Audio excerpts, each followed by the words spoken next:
Un saludito para todos y bienvenidos a un nuevo directo más en la página de Facebook de Fútbol 11. Hoy vamos a hacer el análisis de lo que nos ha dejado pues los juegos de vuelta de las semifinales del campeonato nacional. Ya tenemos lista la gran final, como se los estaba pues poniendo en pantalla, y ahora vamos a analizar un poquito lo que fueron los partidos. Primero me voy a asegurar que todo vaya bien con el audio para que podamos iniciar sin ningún problema. Igual si ustedes me pueden decir si lo escuchan bien, pues ahí arrancamos. Pues yo creo que va bien, yo creo que va bien de momento, así que vamos a arrancar con el análisis de lo que han sido los dos partidos de vuelta de las semifinales del fútbol nacional.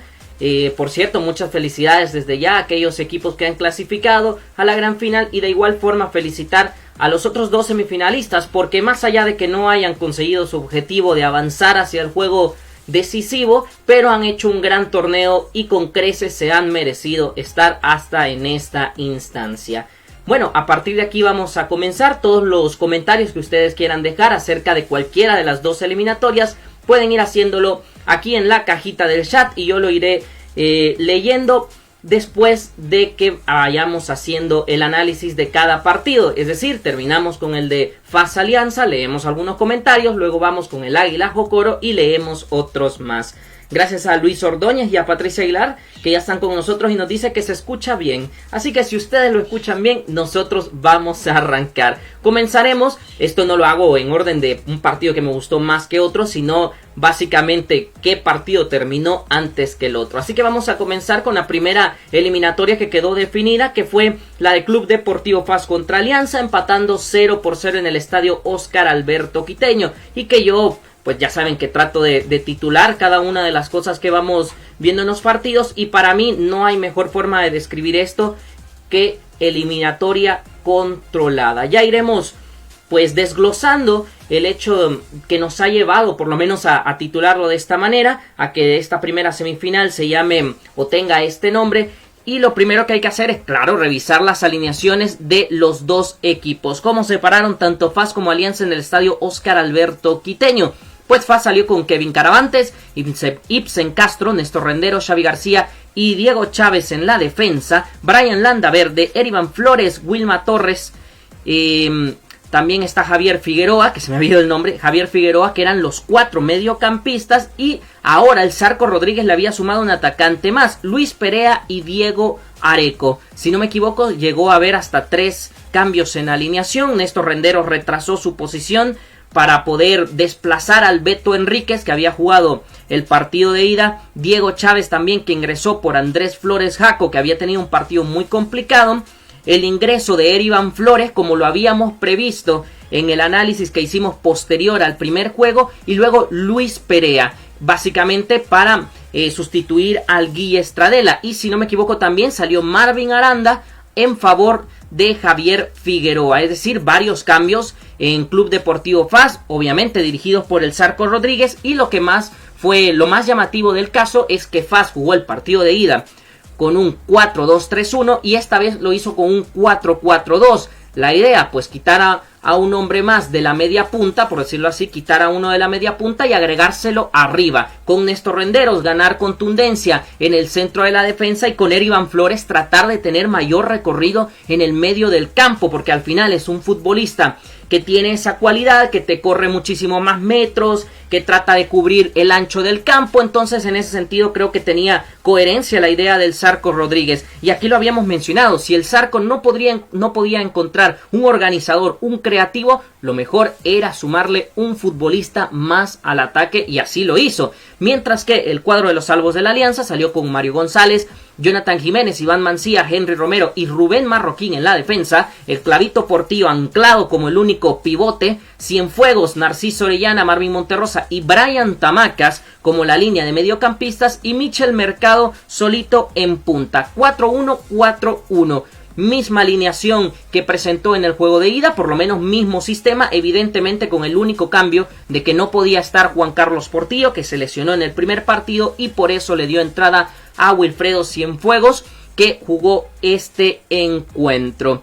Básicamente el Tigana, por lo menos en principio, parecía que iba a ejercer, yo me imaginaba que no iba a tratar de ejercer el mismo liderazgo que en el Cuscatlán, porque era obvio que con una ventaja así había también de cierta forma que gestionar esfuerzos, y ya lo iremos comentando, pero así a priori parecía que FAS por lo menos iba a tratar de buscar o de mandar más balones al área, tratar de alimentar a dos delanteros, y bueno, a Diego Areco le costó muchísimo en el primer partido, pero por lo menos ahora tenía un acompañante, alguien que, si entre ellos no se podían potenciar, por lo menos podían fijar marcas y uno de ellos quedar un poco más libre que el otro. Vamos a comenzar con las claves, y para eso me parece importante analizar primero lo de Club Deportivo FAS, que al final era el obligado a ganar.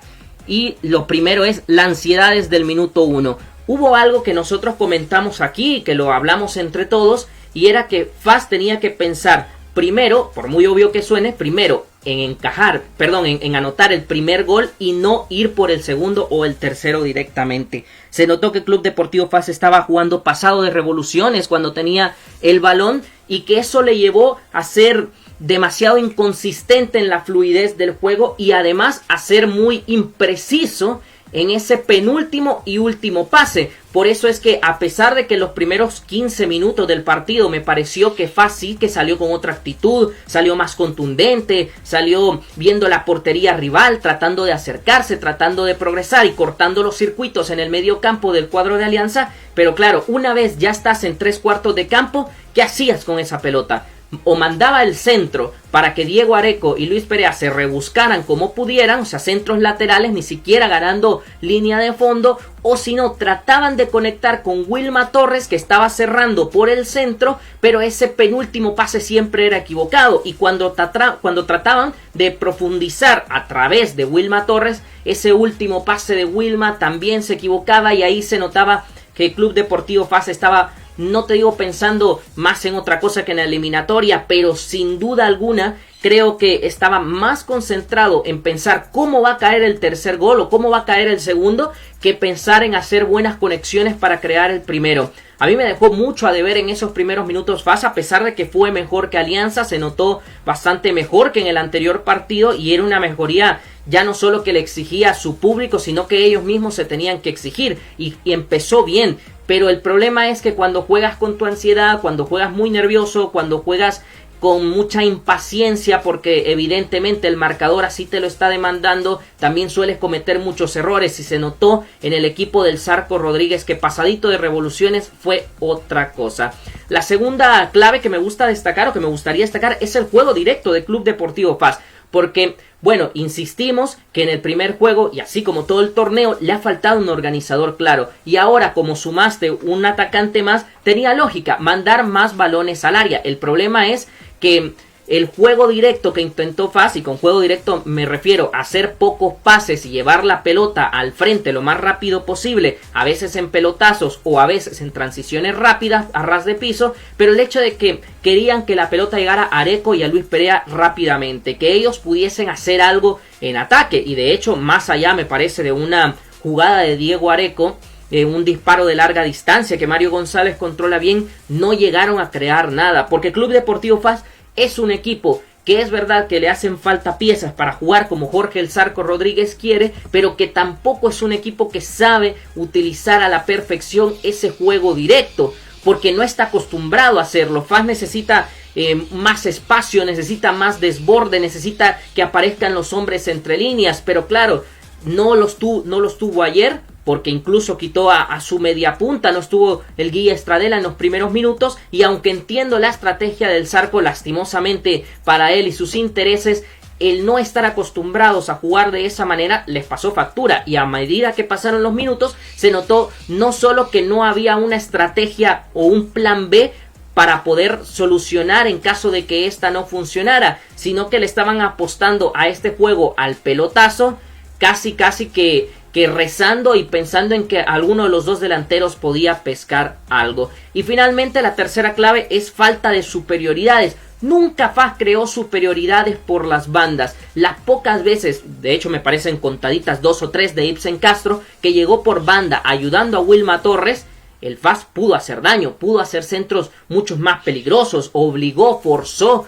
a la defensa de Alianza, incluso al Clavito Portillo, a instalarse dentro del área y tenerlos un poco mejor manejados de esa manera. pero en los 90 minutos que Ibsen Castro haya subido 3 veces y que Diego Chávez haya subido, o bueno, más bien no haya subido en ninguna vez, también explica por qué FAS no pudo llegar a la remontada, porque para mí estaba claro que necesitaba crear superioridades. Entiendo muy bien que Alianza es un equipo que al contragolpe es muy dañino, que te podía cerrar la eliminatoria y que el Zarco no quería descompensarse del todo, pero es un 3-0, estás en el estadio Óscar Alberto Quiteño, te está viendo tu público, lo mínimo que pudiste hacer era arriesgarte, luego si te llevas otra goleada, pero por lo menos piensas en que lo hiciste peleando, en que lo hiciste luchando y en que tuviste argumentos de peso para por lo menos pensar en que podías meterte en la eliminatoria, y eso fue algo que no logró FAS en ningún momento, y para mí hubo una falta de superioridad es increíble. Si ibas a tener 2 delanteros en el área, lo cual implica que vas a meter más balones en el punto penal, entonces necesitas llevar los centros de varias maneras, no solo centros laterales de larga distancia o pelotazos desde el central que los trate de pescar tu delantero, sino también siendo profundo, hacer centro desde borde, descolocar a la defensa en ese sentido y darle ventajas a los futbolistas que estaban esperando para rematar. No lo hizo FAS, no incomodó a Alianza prácticamente nunca en el partido, y eso se reflejó también en el momento en el que la defensa pues lo escupió todo del área sin ningún problema. Y la conclusión, lastimosamente, que FAS nunca se metió en la serie. Me parece que los 180 minutos dejan claro que Club Deportivo FAS no tuvo el camino con claridad para poderle hacerle daño a la Alianza, pero que tampoco, o sea, en ese sentido de que no se quiso exponer en el segundo partido, que en el primero fue una, con todo respeto, pero una bailada a lo buen salvadoreño, como suelen decir. FAS nunca estuvo en la eliminatoria. Realmente yo sigo pensando que hubo un solo equipo en los 180 minutos en los 2 estadios y que gestionó su juego a partir de lo que le demandó cada uno de los partidos. Esa es la primera conclusión, por lo menos, que puedo sacar a partir de lo hecho por Club Deportivo FAS. Por cierto, sé que voy un poquito más rápido con las claves, pero como vamos a analizar los 2 partidos, vamos a tratar de dar su espacio prudencial a cada uno de los equipos.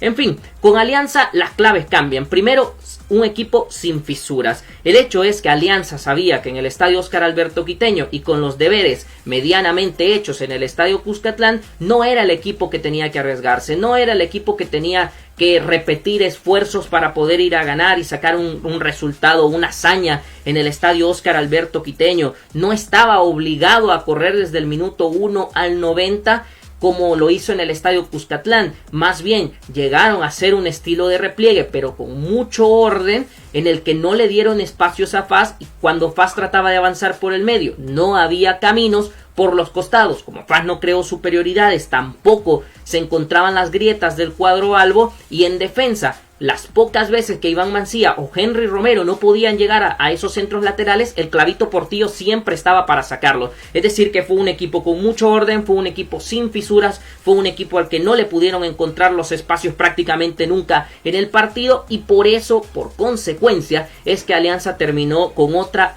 portería imbatida en este segundo juego. La segunda clave es el daño en transición. Para mí, y lo venía diciendo, me parece un análisis que subimos a nuestro canal de YouTube, por si quieren ir, Fútbol 11, ahí tenemos ya varios videos subidos, y de hecho este lo vamos a subir una vez terminemos el directo. Ahí mencionaba que el Alianza a mí me parece el mejor equipo en transición del torneo. ¿A qué me refiero? Que en el contragolpe es el equipo más letal, porque tiene los futbolistas más veloces, los futbolistas más contundentes en el ataque, tiene mucho punch, tiene mucha agresividad, y eso se notó. Es verdad que no pudo anotar, en parte por la gran actuación de Kevin Caravantes, que a mí me parece lo más rescatable de esta doble serie contra Alianza del cuadro santaneco. Pero claro, cada vez que podía hacerlo, Alianza es que progresaba muy bien. Los timing que le daba Marvin Monterrosa. Es importante tener un tiempista en el fútbol, y es que Marvin sabía en qué momento había que aguantar la pelota, en qué momento podía girar al rival, en qué momento podía proyectar un pase largo, en donde Michel Mercado y Brian Tamacas en cada contragolpe le hicieron mucho daño, y más de algún susto le sacó a la afición de Club Deportivo FAS. De hecho, el mismo Tamacas estuvo cerca de anotar gol, por lo menos en 2 o 3 oportunidades en las que Kevin Caravantes salvó de manera excelente a su equipo equipo, pero el hecho es que volvieron a sufrir, incluso a veces tenían hasta 4 o 5 jugadores solo tratando de cubrir a 2, pero la velocidad, la explosividad de Alianza en 3/4 de cancha terminó siendo muy complicada de defender para el cuadro santaneco. Y finalmente la tercera clave de Alianza me parece que supo gestionar el esfuerzo, como ya lo venía mencionando. El hecho es que no eran los obligados y por eso mismo no tenían por qué salir con la intensidad que sacaron en el Cuscatlán. Yo creo que el plan del Tigana fue muy inteligente. Él mismo dijo que sabía que le iban a tratar de explotar otros medios en la entrevista posterior que concedió luego del partido. Él dijo que sabía que le iban a explotar otros medios. Entonces, primero había que mantener un orden defensivo y a partir de ahí equilibrar el partido y empezar a poder crear el juego que les gusta, el juego en contragolpe, dominar el encuentro, controlar el encuentro, y así lo hicieron. FAS tuvo 15 minutos de la primera parte, no muy buenos, pero sí superiores a Alianza, y a partir del pasar de los minutos Alianza fue equilibrando la balanza, Alianza se fue sintiendo mejor en el terreno de juego, Alianza fue controlando el partido y por lo tanto gestionó los esfuerzos tal cual como lo había pensado su técnico y tal cual como le demandó el partido. Por lo tanto, la conclusión, eliminatoria controlada. Y yo creo que tiene mucho que ver, lo mismo que decíamos de FAS. FAS nunca se metió al partido, Alianza fue completamente superior en ambos encuentros. Y lo mejor, creo yo, para el cuadro albo es que en diferentes facetas, porque uno de los partidos le demandó ser mucho más agresivo, que fue en el Estadio Cuscatlán, y el otro le demandó el saber controlar el encuentro, el saber controlar los tiempos, el saber jugar con la ansiedad del equipo tigrillo, y así lo hizo la plantilla del Tigana Meléndez, que la verdad me parece una eliminatoria con creces superada, siendo muy justo, siendo muy superior y siendo, por lo menos a mi juicio, de los 4 equipos de las semifinales, me pareció el mejor sin duda alguna. Vamos a leer algunas preguntas que nos están dejando en el chat. Si quieren comentar, si quieren preguntar algo, ya saben que pueden escribirlo por acá abajito en la caja de comentarios. Nosotros lo vamos a ir leyendo, vamos a ir debatiendo. Aquí dejamos primero el análisis del 0-0 entre FAS y Alianza. También pueden ir dejando sus comentarios para el Águila Jocoro y eso le vamos a dar lectura después del análisis de ese partido. Pero vamos a leer primero algunas de las cositas que nos están comentando acerca del FAS Alianza. Dice Patricia Aguilar, ¿le pesó a FAS no tener mejor plantilla? Sí, yo creo que sí, indiscutiblemente, porque ya lo hablábamos en el primer análisis, que cuando el Zarco Rodríguez trató de solucionar el partido, primero, los cambios no le dieron resultado, es decir, no le resolvieron nada, no hicieron nada diferente, y yo también mencionaba esa pequeña ironía, evidentemente no creo que haya sido así ni mucho menos, pero el hecho es que el Zarco Rodríguez, cuando ya lo tenían 2-0 después del primer tiempo que había sido contundentemente mejor Alianza, girar su cabeza, ver hacia el banquillo y decir no tengo quien me pueda cambiar el partido. Las limitaciones en la plantilla están y con esto quiero hacer un matiz. La plantilla del FAS es buena, es muy buena, pero aquí se reconocen sus límites, no porque tenga pocos jugadores o pocos nombres, pero no se trata de los nombres o de la cantidad de jugadores que tiene, sino de la cantidad de perfiles que tiene tu plantilla, porque no es lo mismo, por ejemplo, jugar con Marvin Monterrosa, que sabes que es un creador, Narciso, que lo tienes un poquito más atrás para defender, y luego como opción mucho más anclada de 5 que no se va a soltar está el Clavito Portillo, que en FAS que está Brian Landaverde, Erivan Flores, que uno es más de corte, otro es más de pase, ok, perfecto, 2 perfiles, luego sale Julio Amaya, pero te va a ofrecer lo mismo que los otros 2, no tienes quien te cambie el partido en ese sentido, o por lo menos yo pensaba que podía ser perfectamente Luis Rodríguez el que ayudara en esa faceta y lastimosamente no lo pudimos ver. Los nervios lo traicionaron, tiraban mucho pelotazo hacia atrás y no podían bajar bien las pelotas, dice Patricia Aguilar. Sí, definitivamente, es que los dos delanteros se buscaron la vida, se trataron de buscar sus recursos en el partido y cada pelotazo es que me pareció lo mismo que en el Estadio Cuscatlán. Es que es tirar pelotazos por tirar pelotazos. Evidentemente yo lo juzgo como un juego directo porque me parece que abusaron de ello y en parte porque el Zarco Rodríguez consideraba que era lo mejor que podían hacer en el encuentro. Pero como tal, para mí no tuvieron en ningún momento control del partido, ni siquiera jugando por arriba.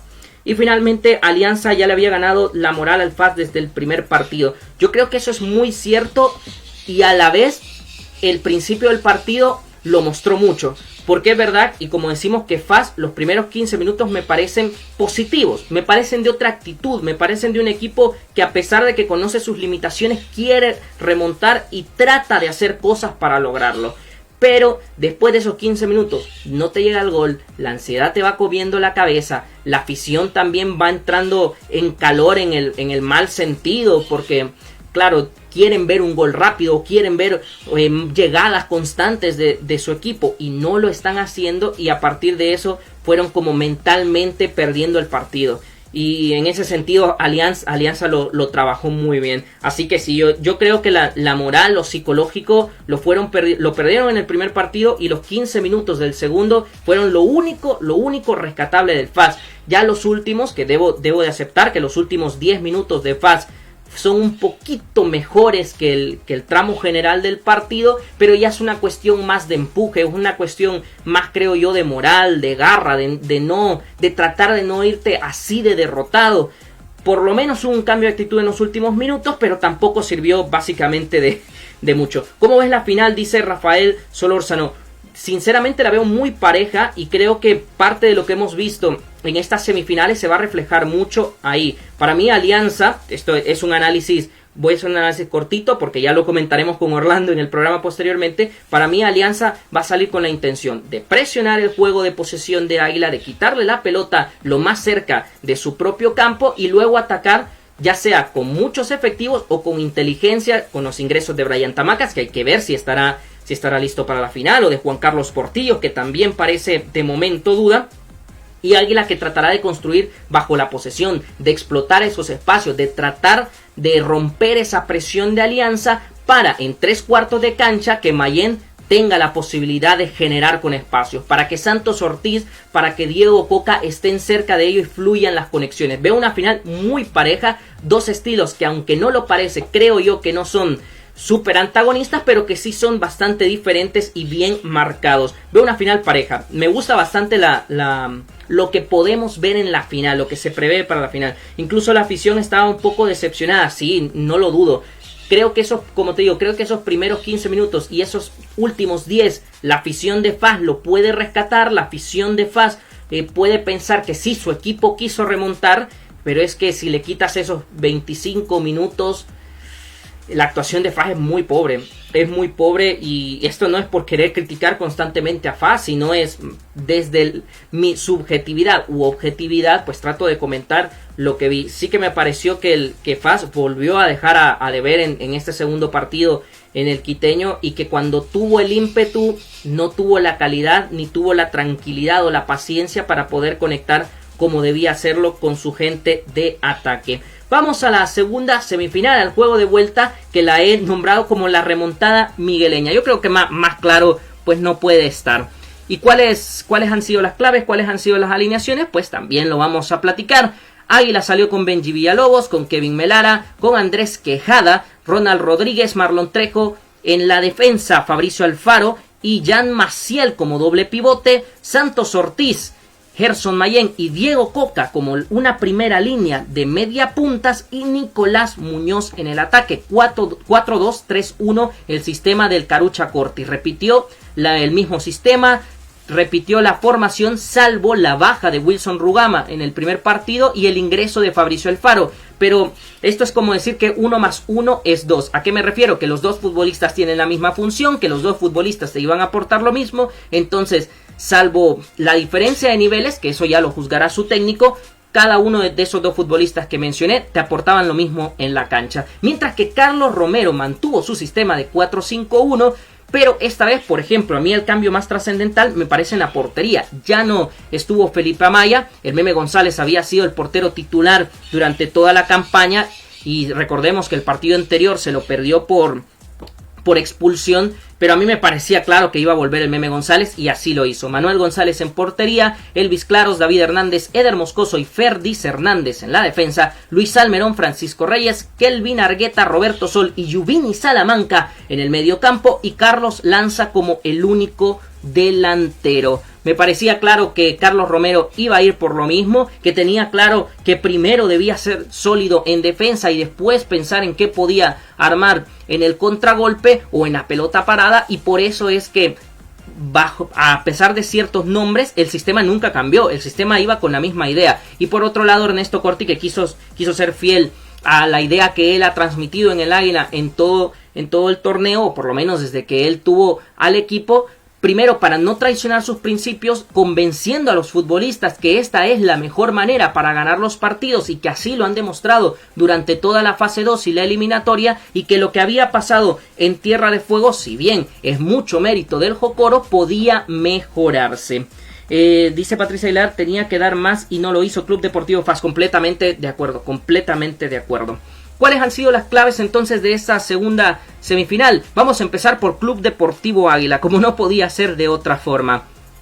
Lo primero, no hay lugar como el hogar. ¿Y a qué me refiero con esto? Evidentemente en la Tierra de Fuego hay un aspecto que quizás no se analizó tanto, y no me refiero a las condiciones de la cancha, porque entiendo que algunos me dirían que bueno, la pelota daba unos ciertos botes extraños en esa cancha. Sí, está bien, pero más me refiero a la amplitud, al ancho de la cancha. No es lo mismo jugar en el Polideportivo de Fuego, como por ejemplo en el estadio Jorge Calero Suárez, donde las dimensiones de la cancha son un poco más pequeñas y ya el equipo de casa eso lo conoce y lo maneja muy bien, que jugar en un estadio más amplio, en un estadio donde el engramillado es mucho más ancho, como en el estadio Juan Francisco Barraza, y eso lo tenía que aprovechar Águila y me parece que lo hizo. Por eso se vio más Santos Ortiz, por eso se vio más Gerson Mayén entre líneas, por eso Jan Maciel pudo tener un poco más de protagonismo que en el primer partido, porque los espacios se daban para que pudiesen aparecer los mejores futbolistas de Águila,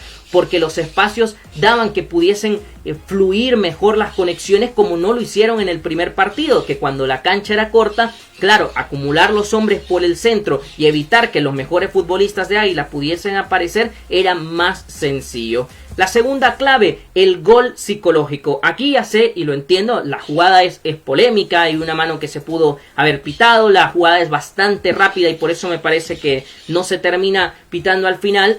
Pero bueno, yo por lo menos siempre dejo claro que primero analizo lo futbolístico y dejo en un segundo plano, en caso que se me pregunte, lo arbitral, Pero bueno, en fin, el caso es que es un gol psicológico, el primer gol, el gol que es más difícil de hacer, porque claro, juegas con tus emociones, juegas muy ansioso, muchas veces juegas precipitado y llegar a ese primer gol termina siendo un calvario total. Águila lo buscó durante todo el partido y tuvo su premio por tanta insistencia, que también luego de ese gol yo creo que hay un aire un poquito más de tranquilidad, de decir, esta eliminatoria se ha emparejado, ya puedo volver a hacer mi fútbol con más tranquilidad, no tengo que ir ansioso sabiendo de que hay una desventaja a la cual tengo que batir. Ahora simple y sencillamente es como que volvamos a ir 0-0 y yo voy a ir a lo mío y tú ve a lo tuyo, veremos quién gana al final. Y finalmente el saber sufrir. Cuando Águila tuvo el 2-0, yo creo que también en miras de que todo el partido estuvo buscando los dos goles, hubo un desgaste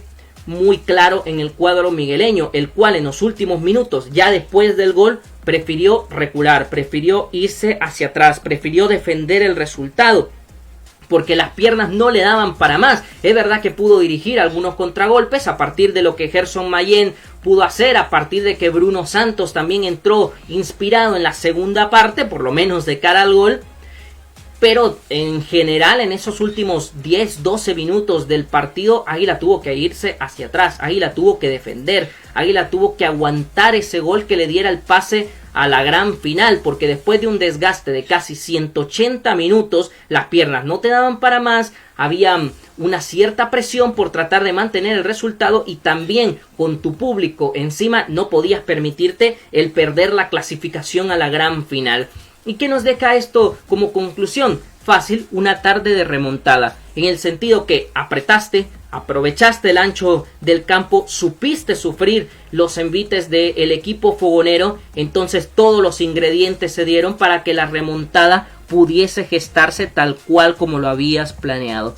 Y las claves de Jocoro, porque también hay que analizarlo, el plan A, el de mantener el bloque, el de ser un equipo sólido, el de no romperte en defensa. Carlos Romero tenía claro que Águila iba a salir de forma muy contundente a buscar el primer gol, y por eso había que jugar psicológicamente con el rival, había que mantener el bloque. La mejor manera para poder llegar a la final era la estrategia que te estaba dando hasta ese momento la ventaja en la serie de semifinales contra Club Deportivo Águila. Y yo no le recrimino nada a Carlos Romero, porque volvemos a hablar del contexto, volvemos a hablar de las bajas que tenía el cuadro fogonero. Si no tenías 7 de tus titulares, tu guardameta titular venía regresando, no había jugado, no había sentido la intensidad del primer partido, evidentemente yo creo que eso también te lleva a pensar: necesito replegarme, necesito controlar el partido a partir de lo defensivo, como lo hice en el primer encuentro, o por lo menos aguantar los primeros minutos, y así también generar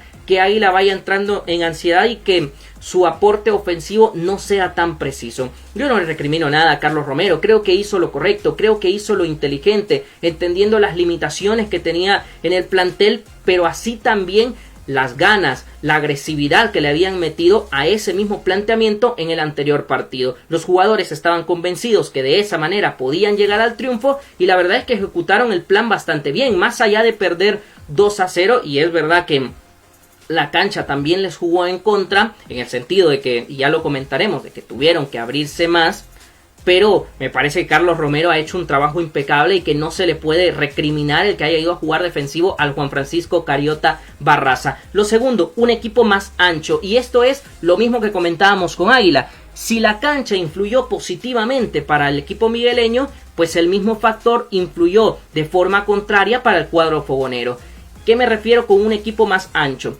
En el Polideportivo Tierra de Fuego, los futbolistas estaban muy juntitos. En cierta parte también porque Águila nunca explotó las bandas, porque Águila no quiso profundizar, de esa manera, y solo le estaba entrando por donde Jocoro medianamente quería. Pero en este partido en el que Águila sí buscó explotar las bandas, sí buscó generar juego de amplitud, el equipo tuvo que abrirse más. Ya no habían tantos futbolistas concentrados en el centro, sino que tenía que ir uno a marcar a banda para tratar de evitar el centro, tenía que ir otro en apoyo cuando lograba progresar Club Deportivo Águila, y eso también lo tenía más desprotegido en el centro del área, en el corazón del área. Evidentemente Jocoro tuvo sus consecuencias a partir de ese factor, y si no, véase el segundo gol de Club Deportivo Águila, que es una llegada por banda entre Santos Ortiz y entre Gerson Mayén, en donde se nota que el equipo se abre más, y eso también en contraposición le da más espacios y más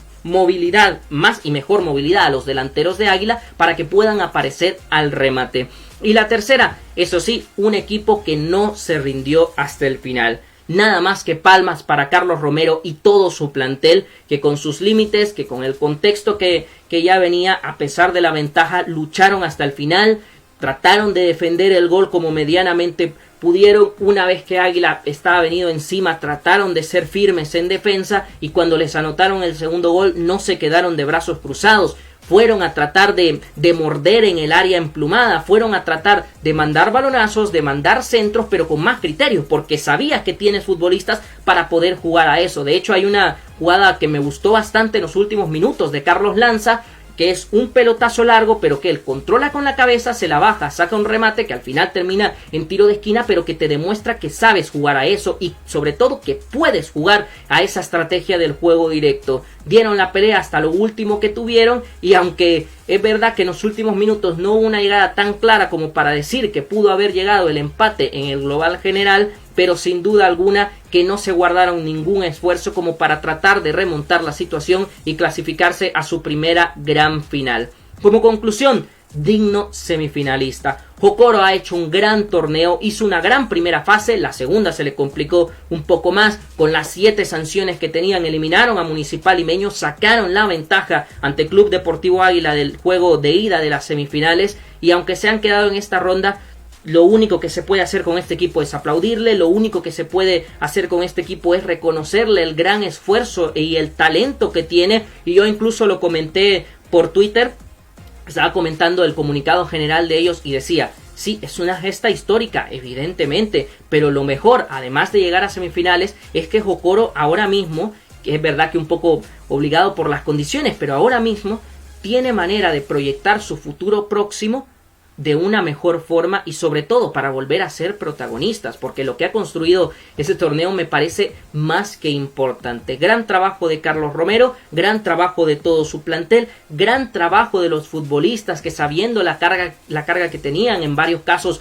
juveniles del equipo que no tenían tantos minutos, tuvieron que hacerse con la mochila del equipo, tuvieron que cargar la presión del plantel, llegaron hasta donde pudieron, hasta donde les permitió, pues vamos a decir, su acople futbolístico, porque eran pues chicos que a lo mejor no entraban tan habitualmente en la rotación y evidentemente eso también genera que el impacto futbolístico sea menor a lo deseado, pero es que han alcanzado algo sencillamente histórico para la institución y que yo creo que también debe de servir para los jóvenes que quieren ser futbolistas profesionales, para los chicos de 10, de 11 años o menos que están empezando a preparar sus carreras para jugar en el equipo de sus amores y que están viendo cómo estos chicos tuvieron que tomar una responsabilidad muy fuerte y han cumplido con creces aun cuando no clasificaron a la gran final. Definitivamente un digno semifinalista. Vamos a comentar algunas preguntitas que hay en los comentarios acerca del partido de Club Deportivo Águila y de Jocoro. Quiero hacer una aclaración también, es que el día de mañana vamos a hacer otro directo, pero diferente, o sea, siempre las semifinales. Vamos a hacer un 11 ideal de los mejores futbolistas de estas semifinales, de los 4 equipos. Voy a incluir suplentes también, porque si no, creo que iba a dejar a demasiados jugadores que se merecían un reconocimiento y así por lo menos hablaremos un poquito de ellos. Entre comillas, si no me equivoco, serán los 11 futbolistas principales, evidentemente 7 suplentes, ahora en el fútbol salvadoreño se permiten más, pero yo solo voy a tomar a 7 suplentes y el director técnico más destacado de esta fase. Es decir que voy a utilizar a 19 personajes que han trascendido en estas semifinales y que han explicado por qué sus equipos han obtenido ciertos resultados. A ver, nos preguntan por acá, ¿Jocoro hubiera dado el ancho en una final? Sí, yo creo que sí. A ver, no por haber quedado eliminado en semifinales significa que el juego de la gran final no hubiese sido bueno para el cuadro de Jocoro. Sí me parece que hubiese sido otro partido en el que hubiesen tenido que depender más de lo defensivo que lo ofensivo, pero claro, si tenemos en cuenta que el rival Alianza es un equipo que le encanta correr, es un equipo que le encanta hacer daño en transición, para eso tiene que haber detrás, o enfrente más bien, un equipo que quiera jugar con la pelota, y a Jocoro no le interesa mucho tener la pelota cuando no es necesario. Entonces Alianza no hubiese podido encontrar daño en transición y hubiese tenido que utilizar otra estrategia para poder crearle peligro al cuadro de Jocoro. Así que a mí me parece que hubiese sido una final más que interesante desde lo táctico. ¿Afectó que no hubiese ventaja deportiva en ambas semifinales? Yo creo que fue justo el que no hubiese ventaja deportiva. Evidentemente estas condiciones mundiales hacían que este torneo no iba a tener el mismo contexto que otros y me pareció prudente el que no hubiese ninguna ventaja deportiva, aunque finalmente ninguno de esos criterios afectó en ninguna de las dos semifinales. Águila remontó tal cual con el resultado que necesitaba y de la misma manera Alianza aseguró su victoria ganando con contundencia y sin tener en peligro ese global que había generado. Así que yo creo que fue una buena estrategia en este torneo y que no afectó en las semifinales, y de hecho diría que, si yo no mal recuerdo, no ha afectado tampoco en los cuartos de final. Neto, gracias por vernos. Nos dice, FAS reflejó escasez de condiciones físicas y mentales. Cuando busca resultados, la efectividad es primordial. El jugador corre por entusiasmo y se quita uno, se lo vuelve a quitar en el mismo puesto, y cuando la tienes hay que meterla. De nada sirve que Porracies, por decirlo de alguna manera, que Porracies el césped, como lo hace Xavi García en 2 oportunidades, y los extranjeros lo mismo, les da de perder, lentos hasta para las cámaras en las entrevistas. Sí, a mí me parece, y como lo mencionábamos, que Club Deportivo FAS en ningún momento se metió en la eliminatoria, y yo lo veo, y como lo dije así, un poco más por las limitaciones del plantel. Lo que pasa es que Alianza jugó una eliminatoria tan buena que exhibió esos problemas en magnitud, porque yo incluso lo mencionaba en el programa, a mí no me parecía tan dispar, por lo menos antes de jugarse.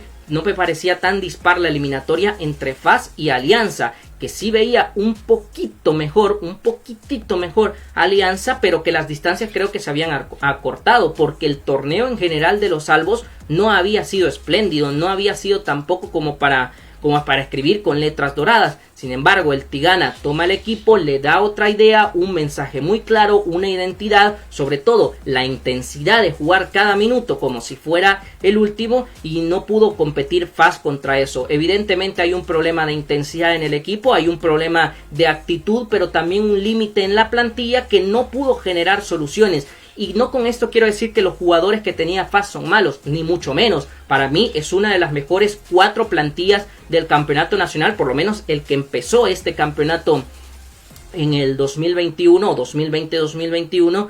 Sin embargo, la falta de perfiles le terminó afectando. Eric Orellana, gracias por estar acá, nos dice a seguir soñando. Y yo creo que la fe no hay que perderla. Es verdad que el aficionado santaneco está desgastado porque ha habido un tiempo muy prolongado en el que no se han podido sacar éxitos, y es normal que el desgaste mental esté pues bastante amplio, sea muy profundo. Sin embargo, los primeros que tienen que creer son los hinchas. Los jugadores van cambiando, las directivas van cambiando, los técnicos van cambiando, pero es la afición la que siempre debe motivar a su equipo, la que siempre debe servir como ese jugador número 12, que cuando las condiciones estén complicadas, ellos sean los que aparezcan como primeros, levantando la mano, aplaudiendo a su equipo y haciéndole saber que entre ellos y los que están en el campo pueden lograr absolutamente todo. De hecho, pues la respuesta en el estadio Oscar Alberto Quiteño fue muy positiva, llegó mucha gente.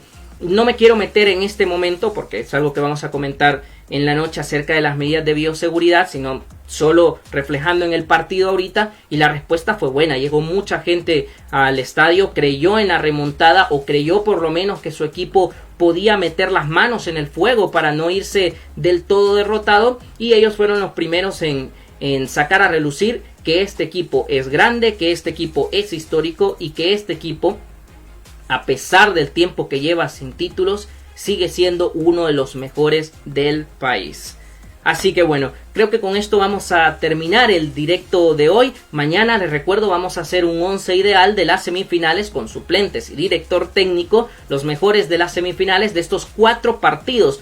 Voy a tratar de ser lo más objetivo posible. Bueno, objetivo, sé que cuando valoro rendimiento si ya es cosa de cada quien, pero tratando de ver si a los mejores de las eliminatorias, dependiendo de quiénes fueron más influyentes, si las actuaciones tuvieron que ver directamente con el resultado del equipo, goles trascendentales, rendimientos individuales buenos y por supuesto tácticamente lo que cada futbolista le pudo dar a su equipo en los 2 partidos de la serie. Así que bueno, con esto vamos terminando el directo. Les agradezco muchísimo por haber estado ahí. Saludos José Ángel, gracias Eric Orellana, saludos para ti también. Gracias a todos, a Neto Pérez, a Patricia Aguilar, también a Rafael Solórzano, a Luis Ordóñez que estuvieron con nosotros, a todos los que nos vieron, aunque no comentaran, también les agradezco mucho por haber estado en este directo. Mañana 11 ideal. Y los siguientes días, bueno, esto lo voy a subir a YouTube. Recuerden también, les voy a pedir encarecidamente, de favor, de todo corazón, si me pueden ayudar en cuanto esté subido a reaccionar, a compartirlo para que más gente pueda verlo también en YouTube, y así vamos haciendo crecer esta plataforma.